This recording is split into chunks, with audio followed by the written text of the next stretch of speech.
Environment Canada has updated a severe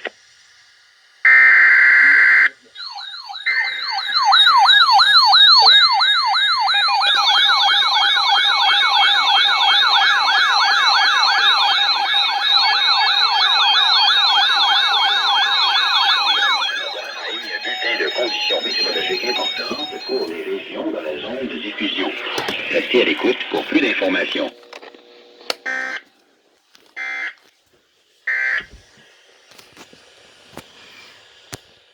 Environment Canada has updated a severe thunderstorm warning for southern Alberta at 6:19 p.m. Mountain Daylight Time, Saturday, June 13th, 2020. A severe thunderstorm warning is issued for Foothills County near Longview and Eden Valley Reserve, Foothills County near High River and Alderside, and Foothills County near Cayley. A severe thunderstorm warning